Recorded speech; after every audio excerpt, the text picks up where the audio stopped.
네, 오늘 하나님의 말씀은 구약성경 스가랴서 4장 6절부터 10절까지 함께 보시겠습니다. 스가랴서 4장 6절부터 10절까지 우리가 함께 보시겠습니다.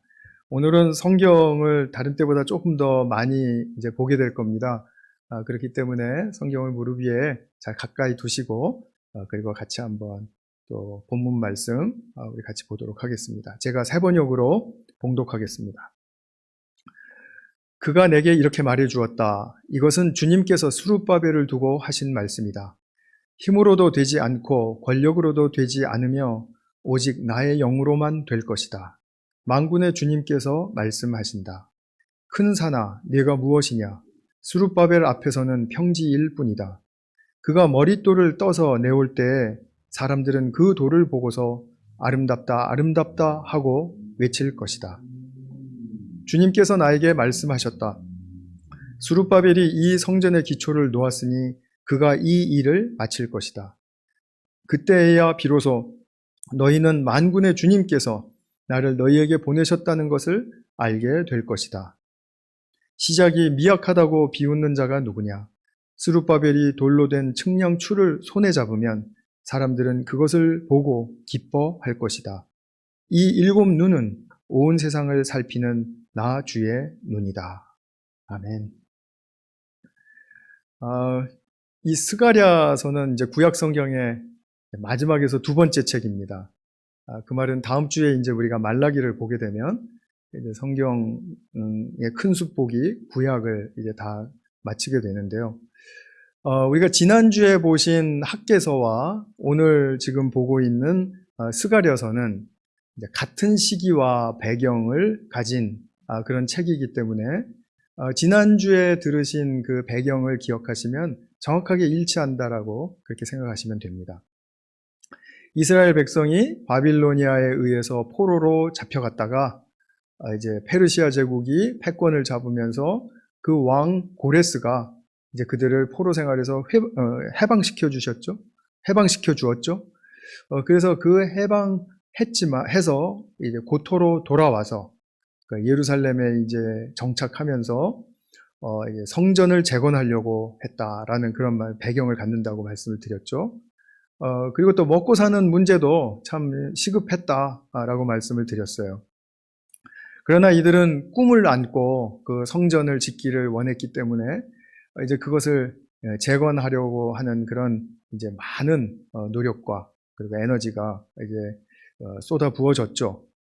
그러나 이제 안팎으로 이런 그 상황이 너무 이제 열악해지는 그런 바람에 그 회방하는 세력들이 너무 크고 그런 이유로 인해서 성전 재건이 중단이 되었습니다. 그래서 성전 재건을 건축을 2년 이제 진행 중에 그 2년 만에 이제 중단이 된 것이고요.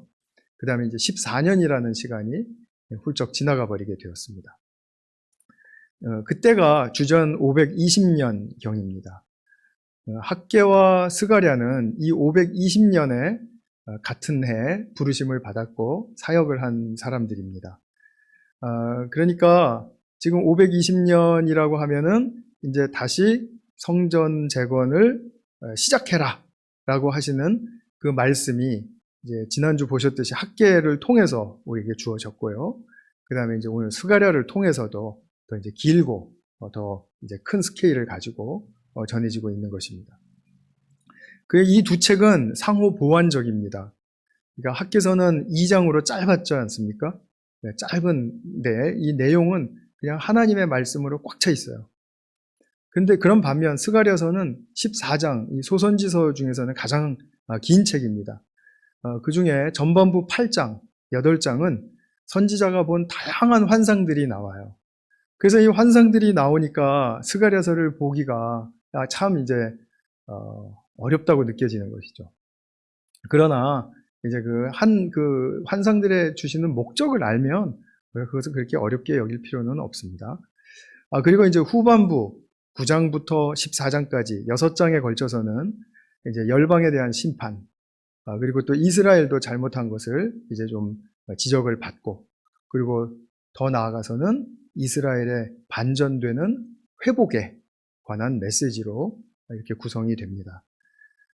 두 책 모두 다 이제 말씀드렸듯이 성전 재건에 대한 중요성을 공통적으로 보여주고 있고요. 스가랴서는 더 확장해서 학개서는 이제 더욱 찬란할 것이라는 그런 그 성전에 대한 제2성전에 관한 거기에 초점을 두고 있었다면 스가랴서는 그것과 더불어서 새 예루살렘의 회복이 일어난다라는 그 약속의 내용을 이제 담고 있는 것이죠. 그래서 제목에서 이제 보셨듯이 예루살렘과 성전의 회복의 관점에서 우리 스가랴서를 보면서 현대를 사는 우리들에게도 오늘 이 스가랴서가 어떤 메시지를 주시고 있는가를 같이 한번 살펴보는 시간을 갖겠습니다. 오늘 설교는 이제 크게 세 단락인데요. 첫 번째는 이제 암시 드렸듯이 먼저 여러 이 환상들이 나오는데 그 환상들을 구체적으로 다 다루는 것이 아니라 그 환상들의 목적이 무엇인가, 무엇을 말하고자 하는 것인가에 대한 것을 말씀을 드리고요. 그 다음에 두 번째로 주님께서 이스라엘을 회복시켜 주시는데 그 회복의 구체적인 내용들은 무엇인가? 많지만 그것도 추려서 좀 말씀을 드리고요. 이 회복을 주관하시는 그럼 분은 누구신가? 바로 성령이시다라는 그 측면에 대해서 좀 말씀을 드리고 오늘 설교를 마치도록 하겠습니다. 이렇게 말씀드리니까 벌써 설교를 마친 기분이 저는 드네요. 그런데 설명이 좀 많습니다. 그래서 스가랴서 우리 좀 잘 보시면서 오늘 좀 스가랴서에 대한 이해가 더 명쾌해지시고 더 확실해지셨으면 좋겠어요. 그래서 다음에 스가랴서를 여러분들 각자가 자리에서 펴실 때 그렇게 두려워하지 않아도 된다라는 그런 마음을 가지고 좀 말씀을 대할 수 있기를 바라는 마음이 큽니다. 먼저 환상들은 1장에서 8장까지 나온다 그랬죠. 그러니까 그 환상의 그 장면을 보면 제일 먼저 화석류 나무 사이에선 서 있는 사람, 또는 넷불과 대장장이, 측량줄을 손에 든 사람, 또 주님의 사자 앞에 선 대제사장 여호수아, 또 순금 등잔대, 그 성전에 있는 기물 중에 하나죠. 순금 등잔대와 또 두 올리브 나무. 그래서 그 뒤로도 또 많이 나옵니다. 이 환상을 스가랴를 통해서 보여주시는 이유는 주님께서 이스라엘 백성과 또 허물어졌던 성전과 또 빼앗기고 회파되었던 예루살렘 이 성읍을 회복시켜 주시겠다라는 그런 목적을 가지고 이 환상을 보여주시는 것입니다. 그러니까 메시지는 공통적으로 명확하죠. 그래서 회복시켜 주시겠다라는 그런 위로의 하나님의 어떤 길이 이제 환상을 통해서 보여지고 있습니다. 그것과 동시에 이제 포로로 잡혀가게 되었던 그 까닭도 밝히고 계세요. 왜 포로로 잡혀갔는가? 이것을 스가랴서 7장 9절과 11절에서 한번 보겠습니다. 스가랴서 7장 9절과 11절. 주님께서 이렇게 말씀하셨으나 사람들은 듣지 않고 등을 돌려 거역하였다. 귀를 막고 들으려고도 하지 않았다. 죄송해요. 9절부터인데 제가 11절 읽었네요. 9절 읽겠습니다. 나 만군의 주가 이렇게 말한다. 너희는 공정한 재판을 하여라. 서로 관용과 자비를 베풀어라. 과부와 고아와 나그네와 가난한 사람을 억누르지 말고 동족끼리 해칠 생각을 하지 말아라. 주님께서 이렇게 말씀하셨으나 사람들은 듣지 않고 등을 돌려 거역하였다. 귀를 막고 들으려고도 하지 않았다. 이렇게 말씀을 하세요. 이것이 포로로 잡혀가게 하신 이유입니다. 하나님을 믿는 사람의 삶의 핵심을 잃었다라는 뜻입니다. 무시했다라는 뜻입니다. 그들은 바빌로니아에게 멸망을 당했을 때 현실적인 이유를 들이댔어요. 사악한 강자가 나타나서 힘없는 우리를 제압했고 망하게 했다. 결국은 패망의 원인은 뭐라고 보는 거죠? 우리가 힘이 없어서라고 생각을 했습니다. 그런데 주님은 그렇게 말씀하시지 않는 겁니다. 우리가 보면 나라 안에서 공정한 재판을 하고 관용과 자비를 베푸는 것은 마땅하다라고 누구나 다 믿을 겁니다. 하나님을 믿는 백성이라면 그건 마땅히 지켜야 할 바고, 그거는 하나님을 믿지 않더라도 도덕성이 우리에게 가르쳐주는 바다라고 분명히 말할 겁니다. 그것은 지켜야 하는 것이라고 말할 거예요. 그러나 우리가 하나님을 믿는 자라면, 예수님을 믿는 자라면 그것은 예수님 안에서 얼마나 더 선명하고 더 복된 그런 차원에서 이루어져야 하는지 그것을 우리가 알죠. 그 신앙의 내용으로 알고 있습니다. 그런데 이 사람들은 그런 신앙은 그래 맞아 우리가 그렇게 사는 게 신앙이야 이렇게 말을 하면서 자기들이 망했을 때는 힘이 없어서 이렇게 말했다라는 거죠. 하나님이 보시는 관점과 백성들이 지금 보고 있는 그 관점은 너무나 다른 거예요. 그런데 하나님이 이렇게 말씀하십니다. 내가 선지자들을 통해서 분명히 말을 했다. 그들에게 관용이 없고 자비가 없고 가난한 사람을 억누르고 있다. 동족끼리 해치는 것 때문에 내가 노했다. 이렇게 노하셔서 그들이 망할 때 우리 망하게 되었습니다. 구원해 주십시오. 라고 부르짖어도 내가 듣지 않았다. 라고 그렇게 말씀을 하시는 겁니다. 그래서 7장 13절, 14절 보면 이 내용이 정확하게 나와 있죠. 주님께서 부르셨으나 그들은 듣지 않았다. 그렇다. 이제는 그들이 부르짖어도 내가 결코 듣지 않겠다. 나 만군의 주가 말한다.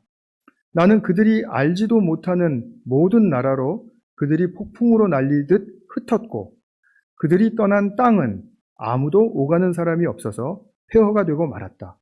그들이 아름다운 이 땅을 거친 땅으로 만들었다. 누가 거친 땅으로 만들었다는 말입니까? 하나님의 백성들인 유다 백성들이 그랬다라는 거예요. 힘센 자 바빌로니아가 그랬다라고 말씀하지 않아요.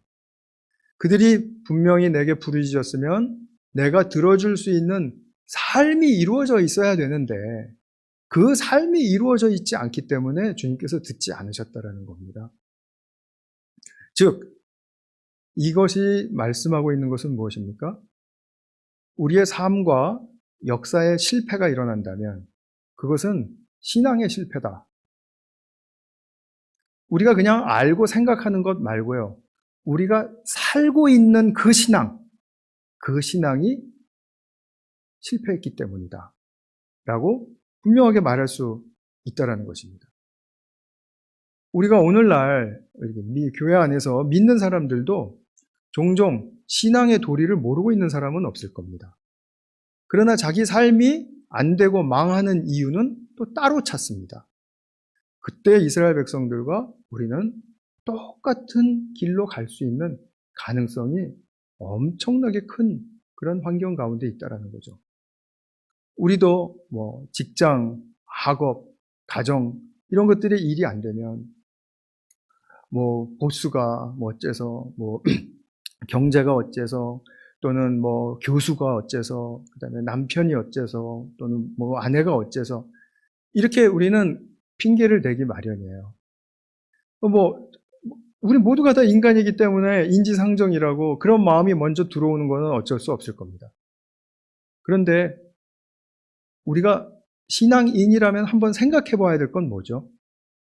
내가 바른 진리 위에서 서 있고 내가 바른 진리 위에 살고 있는가를 성찰해야죠. 타인과 환경 속에서 원인을 찾는다라기보다는 내가 진리 위에서 내가 잘 행하며 살고 있는가를 봐야죠.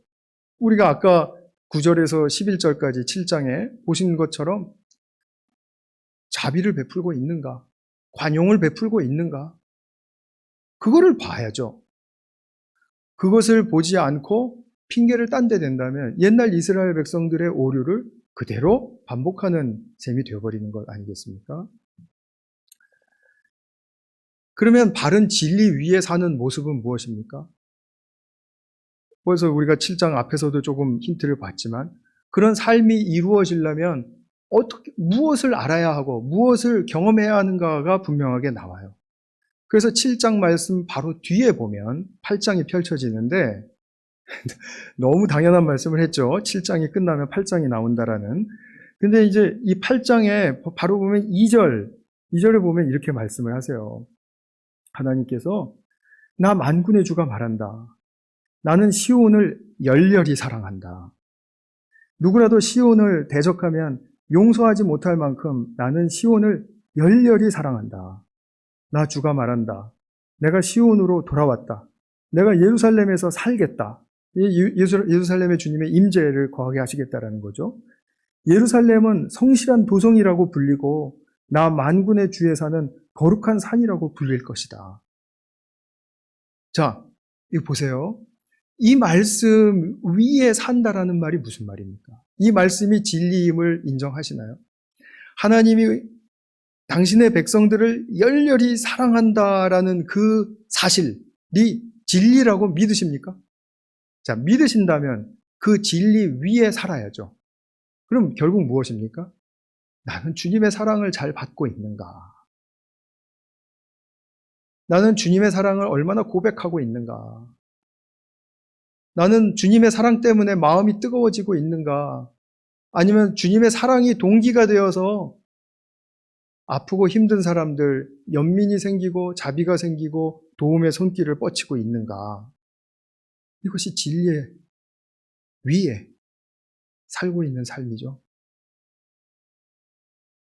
근데 이런 너무나도 쉽게 이해할 수도 있고 또 말할 수도 있는 이것이 우리의 삶에 왜 그토록 실제화가 되지 못하고 있느냐라는 것이죠. 그것을 주님의 사랑을 받음으로써 주님의 사랑에 대한 목마름으로써 우리의 삶을 더욱 주님께 열정적으로 나갈 수 있는 우리가 될 수 있다면 그것은 주님이 도우시는 사람들인 거죠. 그래서 그 주님의 사랑이 나로 하여금 다른 사람에게 관용을 베풀고 자비를 베풀 수 있는 힘을 주는가? 나는 비록 사람을 만나면 먼저 경계하고 또 의심이 들기도 하지만 그러나 곧 그에게 관용과 자비를 베풀 준비가 되어 있는가? 이것이 진리 위에 사는 삶의 오늘 스가랴 본문의 말씀을 종합해보면 핵심이죠. 그런데 이 핵심이 나의 삶에서 실천되지가 않고 있다면 예수님을 생각은 해요.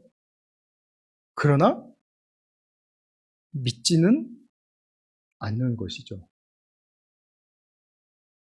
하도 믿음을 그냥 생각으로 믿는 것으로 자꾸 치부를 해버려서 퉁쳐버려가지고요. 그래서 우리 믿음에 대한 이 이해를 구체적으로 자꾸 콘크리트하게, 좀 견고하게 자꾸 되뇌일 필요가 있습니다. 삶에 우리의 문제들이 터질 때, 또 뭐 문제들이 터지지 않더라도 가끔 또는 종종 내면의 어둠과 허물을 느끼곤 할 때, 나는 누구인지 무엇인지 참 혼동스러울 때, 하나님의 창조는 무엇이고 구원은 무엇이고 뭐 애매하다 못해 참 고민까지 될 때, 또는 환경과 또 타인이 나를 이렇게 정말 괴롭혀? 그 농간에 휘말린다라고 생각할 때, 우리가 진리의 길에서 이탈하는 이유는 그런 어떤 삶의 문제들과 다른 사람들 때문이 아니라 내가 주님의 큰 사랑을 의식하기는 하지만 그 사랑이 내면화되지 못하고 또 실제화되지 못하고 있기 때문이라는 것. 주님은 내 주변에 계시긴 하는데 내 안에서는 역사하실 수 없는 분이라는 것. 그 이유 때문이죠. 하나님은 이스라엘 백성들에게 분명히 말씀하셨습니다. 너희들이 약해서 망한 것이 아니다. 진리를 행하지 않아서 망한 것이다.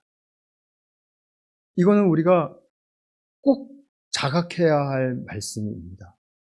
이스라엘 백성들도 기억해야 하고 우리도 기억해야 하는 말씀입니다. 그리고 나서 이런 지적의 말씀을 주시면서 예루살렘과 성전의 회복을 약속하시는 말씀을 주십니다. 이 성전의 또 예루살렘의 회복을 말씀하시면서 가장 먼저 선언하신 그 말씀은 1장 첫 말씀에서 나옵니다. 1장 3절 4절에 보면 돌아오라라고 하세요. 돌아오라. 만군의 주가 말한다. 너희는 나에게로 돌아오너라. 이게 첫 말씀이세요. 만군의 주가 말한다. 나도 너희에게로 돌아간다.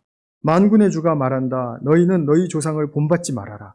일찍이 예언자들이 만군의 주님께서 말씀하신다고 하면서 너희의 조상에게 악한 길과 악한 행동을 모두 버리고 어서 돌이키라고 외쳤다. 그러나 너희 조상은 나의 말을 듣지 않았다. 나의 말에 귀도 기울이지 않았다. 나 주의 말이다. 그래서 돌아오라라고 하세요. 돌아오라. 그리고 이제 회복의 메시지로 이제 2장부터 또 1장에서도 말씀하시지만 2장에서부터 쭉 말씀을 하십니다. 근데 이제 제가 예루살렘과 관련된 것들 좀 몇 군데 보려고 합니다. 2장을 펼치시고요. 4절과 5절 말씀을 함께 보겠습니다. 2장 4절과 5절의 말씀.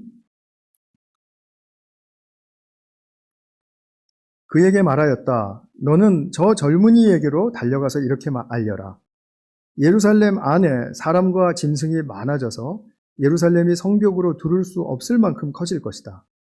바깥으로는 내가 예루살렘의 둘레를 불로 감싸 보호하는 불성벽이 되고 안으로는 내가 그 안에 살면서 나의 영광을 드러내겠다. 나 주의 말이다. 이 말씀이 이제 있고요. 11절 12절 같은 장 2장의 11절 12절 보겠습니다. 그날에 많은 이방 백성들이 주님께 와서 그의 백성이 될 것이며 주님께서 예루살렘에 머무르시면서 너희와 함께 사실 것이다.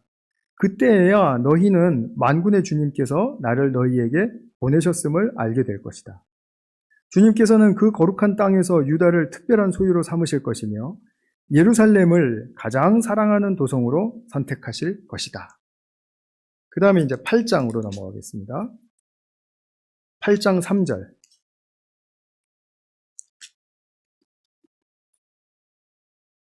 나 주가 말한다. 내가 시온으로 돌아왔다. 내가 예루살렘에서 살겠다.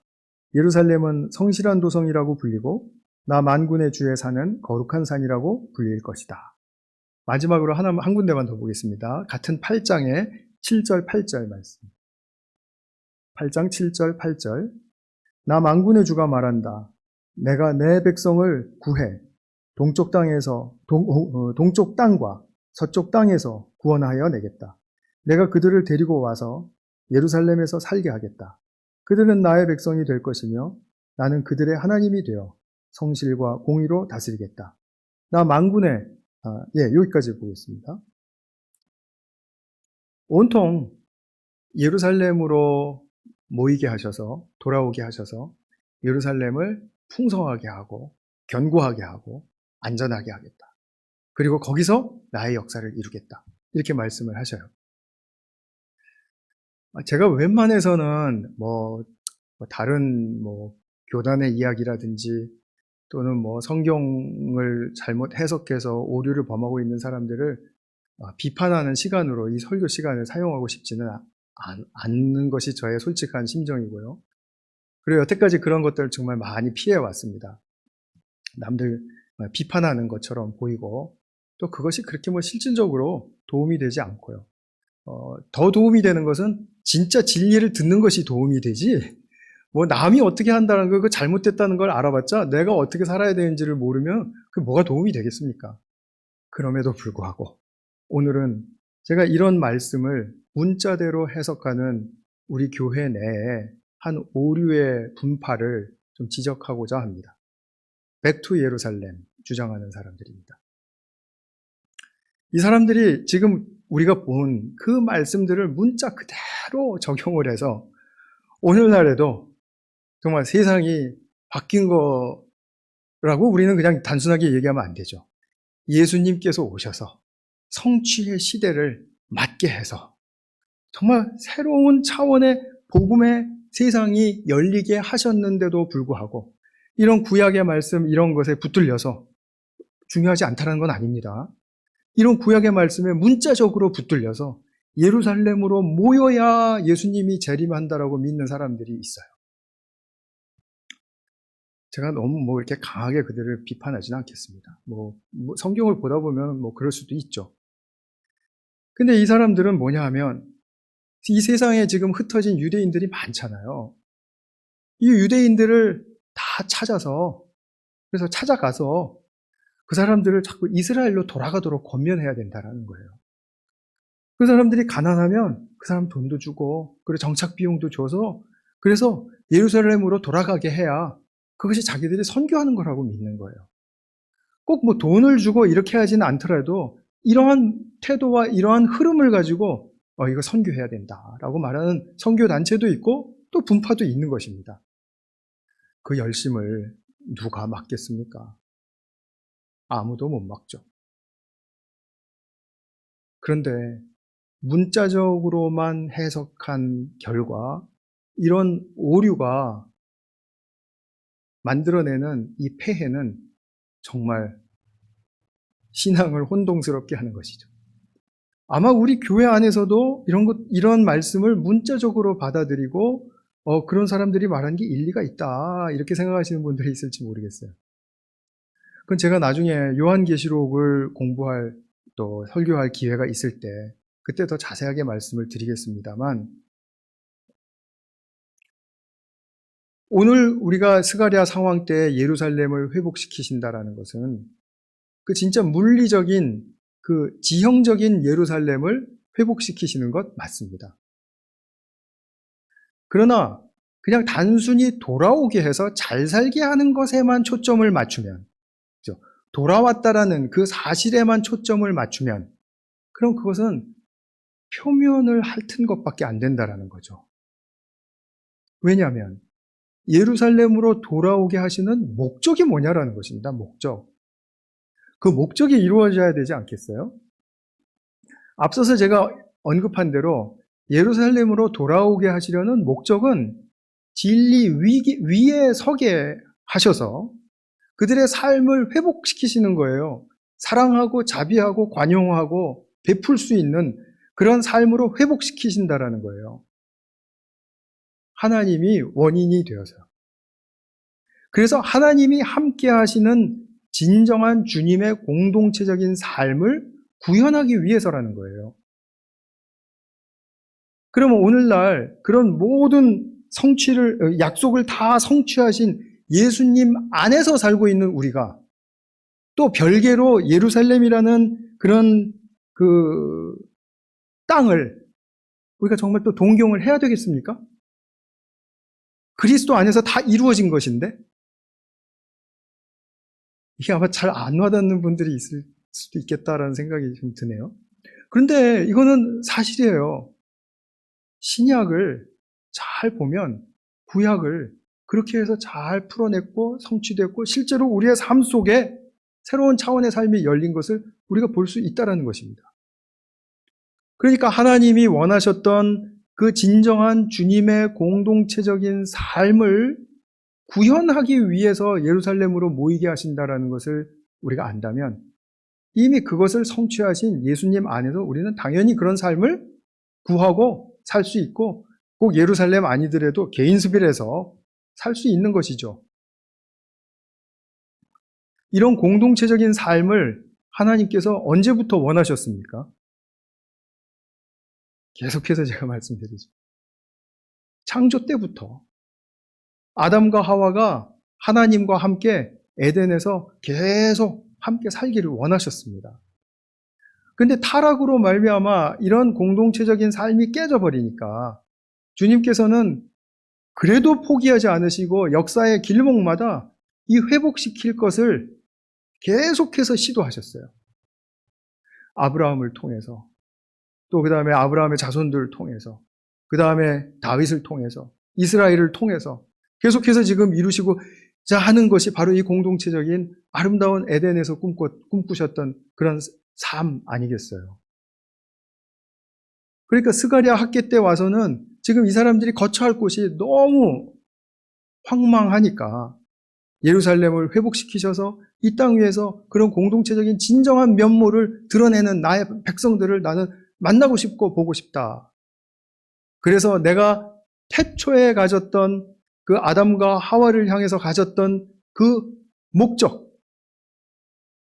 하나님과 함께 동거하고 그리고 서로 사랑하고 사는 그 목적을 이루기 위해서 지금 이 학개와 스가랴를 통해서 예루살렘을 이렇게 말씀하고 계시는 거라는 거죠. 핵심은 무엇입니까? 하나님의 임재 가운데 참 사랑과 진리의 공동체적인 삶을 살아내는 것. 학개와 스가랴 때는 예루살렘으로 부르시는 목적이 바로 그것 때문이었고, 오늘날 우리는 그리스도 안으로 부르시는 목적이 바로 이것 때문이라는 것. 명쾌하시죠? 또 저만 명쾌한 건 아니겠죠. 당시 예루살렘의 회복이 백투 예루살렘의 주장처럼 역사 속에서 또 이루어져야 한다면 예수님께서 왜 오신 거죠? 그래야만 재림의 완성의 때가 온다라는 그 근거는 너무나 미약하고 잘못된 것입니다. 신약에 보면 새 예루살렘이라는 말이 나옵니다. 어디에 나오는지 아시죠? 요한계시록 21장 2절. 간략하게 이것만 말씀드리겠습니다. 사도 요한은 환상을 봤어요. 사도 요한도. 근데 무엇을 보냐면 나는 또 거룩한 도성 새 예루살렘이 남편을 위하여 단장한 신부와 같이 차리고 하나님께로부터 하늘에서 내려오는 것을 보았다. 무엇이 내려온다고요? 새 예루살렘이 하나님께로부터 하늘에서 내려오고 있는 것을 보았대요. 그럼 새 예루살렘의 정체는 무엇입니까? 정확하게 제가 말씀을 드리죠. 성도가 살고 있는 이 땅 위에 이루었던 교회의 완성을 의미하는 것입니다. 교회의 완성. 자, 이것은 어떻게 풀이가 되어야 되냐 하면요. 이렇습니다. 교회가 지상에만 존재하는 것처럼 보이죠. 그러나 교회 안에 들어온 우리 성도들은 예수님과 함께 죽고 함께 살고 에베소서 2장 6절에 보면 하늘에 함께 앉히셨다라고까지 말을 해요. 우리가 지금 하늘에 함께 앉아있는 존재라고 말씀을 해요. 그러면 교회는 땅 위에 존재할 때뿐만 아니라 무엇의 정체성을 가지고 있습니까? 하늘의 정체성을 가지고 있죠. 근데 새 예루살렘이 나온다라는 것은 신부와 같다 그랬죠. 거룩한 신부. 그러니까 하늘의 정체성을 가진 그 정체성을 보여주는 교회가 이 땅에 내려와서 이 땅에 지금 현재 우리가 몸담고 있는 이 교회들, 지상의 교회들과 하나됨을 이룬다는 뜻입니다. 다시 말하면 비유하자면 이렇습니다. 성도는 땅에 살고 있죠. 그러나 하늘의 정체성을 가지고 있습니다. 사도 바울이 빌립보서 3장에서 우리는 하늘의 시민권을 가진 자라고 얘기했죠. 그것처럼 교회 또한 하늘의 정체성을 가지고 있어요. 그래서 그 하늘에 합당하게 이루어지는 완성되는 공동체를 새 예루살렘이 하늘에서부터 내려와서 이 땅의 지상의 교회와 만남, 그것으로 말미암아 완성을 이루신다라는 그런 주님의 계획과 주님의 역사를 지금 말해주고 있는 것입니다. 성경의 탁월한 증언입니다. 그래서 스가랴서에서의 새 예루살렘의 회복의 핵심은 하나님의 임재를 중심에 둔 공동체적 삶의 회복을 뜻합니다. 저는 이것보다 더 정확하게 말씀드릴 수가 없을 것 같아요. 그러면 이 회복을 위해서 예루살렘의 중심에 있어야 하는 성전의 회복 또한 마땅한 것이죠. 왜냐하면 성전이 무엇을 상징한다고 했습니까?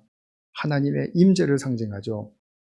그러니까 주님의 임재의 그 분명한 사랑의 역사로 인해서 주님께서 태초에 꿈꾸셨던 에덴의 회복, 즉 공동체적인 진정한 삶의 회복으로 이루시려는 것, 그것이 바로 스가랴서의 분명한 흐르고 있는 메시지라고 말할 수 있습니다. 그럼 이런 일은 무엇으로 말미암아 이루어질 수 있는가? 그 답은 오늘 유명한 말씀이었죠. 4장 6절의 말씀, 거기서 이제 선포됩니다. 힘으로도 되지 않고 권력으로도 되지 않으며 오직 나의 영으로만 될 것이다. 주님의 영은 어떤 특징을 갖습니까? 이제 만약에 이제 묵상 그룹이 있어요. 그래서 제가 이제 4장 6절을 읽어드리고 그러면은 주님의 영은 어떤 특징을 갖습니다. 라고 질문한다면 여러분 뭐라고 대답하시겠습니까? 답은 문맥을 봐야죠. 그 답입니다. 생각으로 자꾸 묵상을 짜내려고 하시지 마시고 문맥을 보면 나와요. 문맥을 보면. 자, 6장 바로 다음에 있는 7절에서 보면 이런 말씀이 있습니다. 스룹바벨이 인도하여 성전을 지을 때 머릿돌을 내오면 감동하게 하세요. 그 돌을 보고 아름답다 아름답다 하고 외칠 것이라고 했습니다.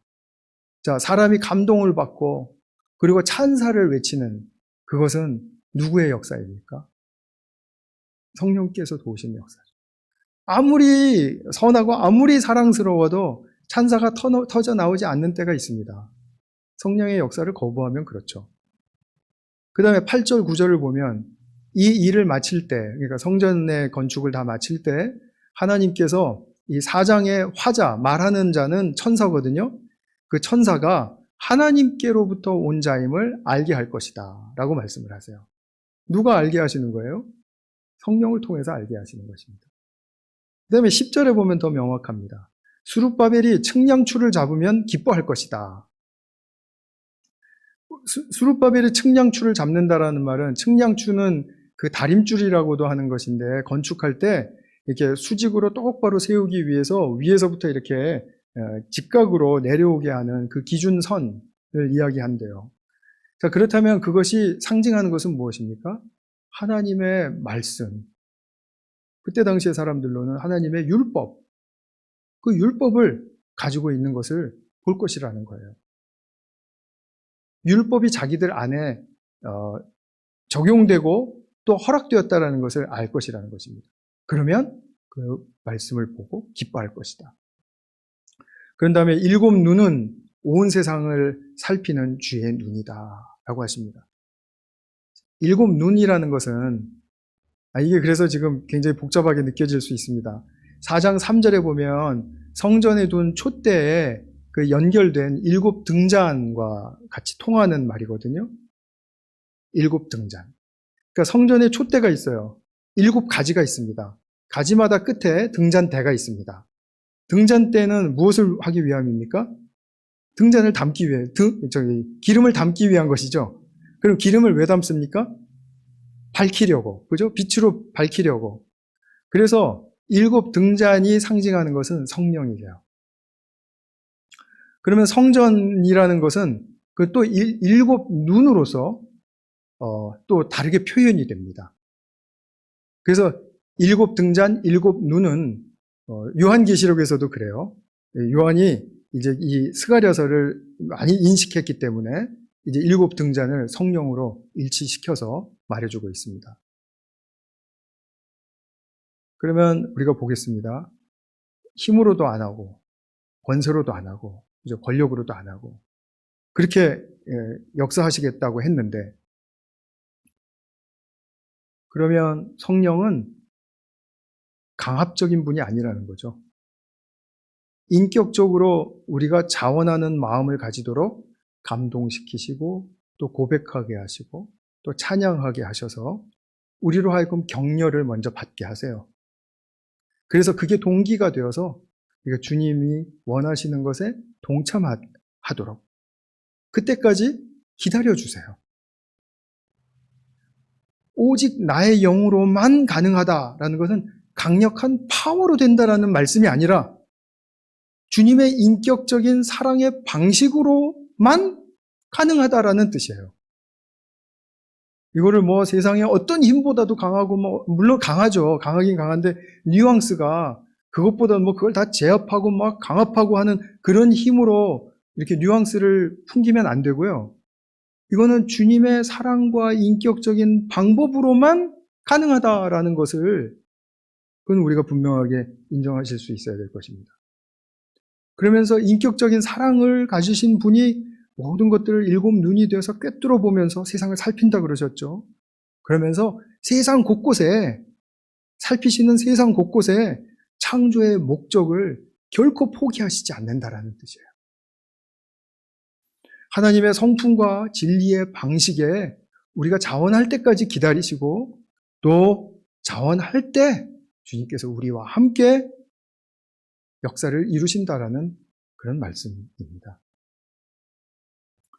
우리의 삶 속에서 오늘날 새 예루살렘이 회복된다, 성전이 재건된다 이렇게 말하면 백투 예루살렘 말하는 사람들을 그런 사람들의 말에 귀 기울이지 마시고 하나님의 임재가 나와 우리 공동체 안에 또 우리 가정 안에 분명해야 되는구나.